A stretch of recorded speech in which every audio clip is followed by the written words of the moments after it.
Compañeros, primero para desearles una feliz cuarentena. Hoy les voy a exponer los generadores eléctricos, su historia, sus componentes matemáticos, sus componentes físicos y el principio de funcionamiento del mismo. Después de que Hans Christian Hauser descubriera que una corriente eléctrica genera un campo magnético, su operación inversa podría pasar de un campo magnético a una corriente eléctrica. Quien descubrió la respuesta a esta pregunta fue Michael Faraday, ya que al hacer pruebas con magnetos se dio cuenta de un fenómeno. Cuando pasaba un imán por el centro de una espira de cobre recubierto, en los extremos del cable se presentaba una diferencia de voltaje, con la particularidad de que esto pasaba cuando el magneto estaba en movimiento, y que además el sentido del voltaje variaba en la dirección que se movía el magneto.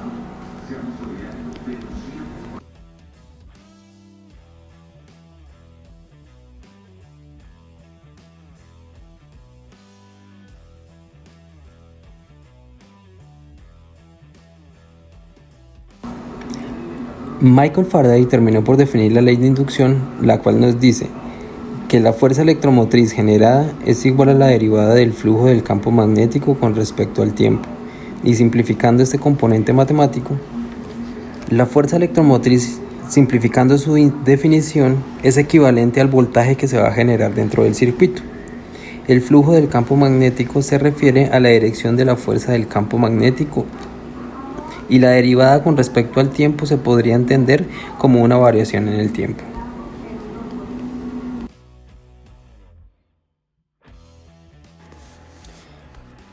Para entender el esquema del inicio, ¿qué pasa si tenemos una espiral conectada a un voltímetro y dejamos por 3 segundos el magneto en una posición estática?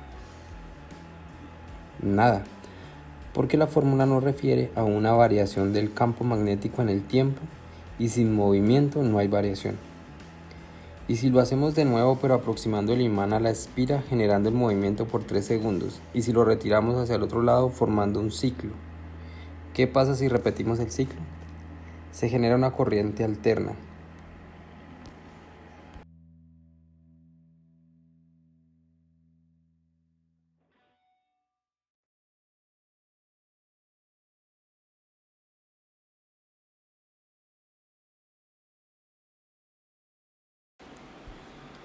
El generador eólico gira porque el aire choca con sus aspas y genera un torque, lo cual genera energía. Las hidroeléctricas dejan que el agua que está más alta caiga sobre las turbinas, obligando a romper la inercia y generando energía. Y las centrales nucleares producen por fisión nuclear una gran calor, la cual calienta el agua y al llegar al punto de ebullición se expande su tamaño y se guían por tuberías, moviendo a su vez turbinas y generando energía.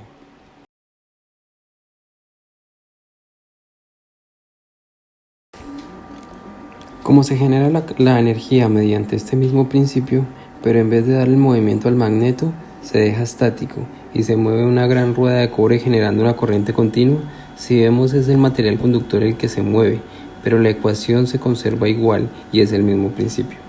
Ahora pongamos un imán girando en un eje y pongamos un material conductor alrededor. Dado que la mitad del trayecto de los imanes se están acercando a uno de los cables y en la otra mitad se están alejando, la variación del flujo magnético se invierte, por tanto se va a generar una corriente alterna. Pero si además intercambiamos los imanes por el cable conductor y además agregamos un conmutador para cambiar la conexión de los cables, o sea, usamos un motor de corriente continua, entonces vamos a generar corriente continua.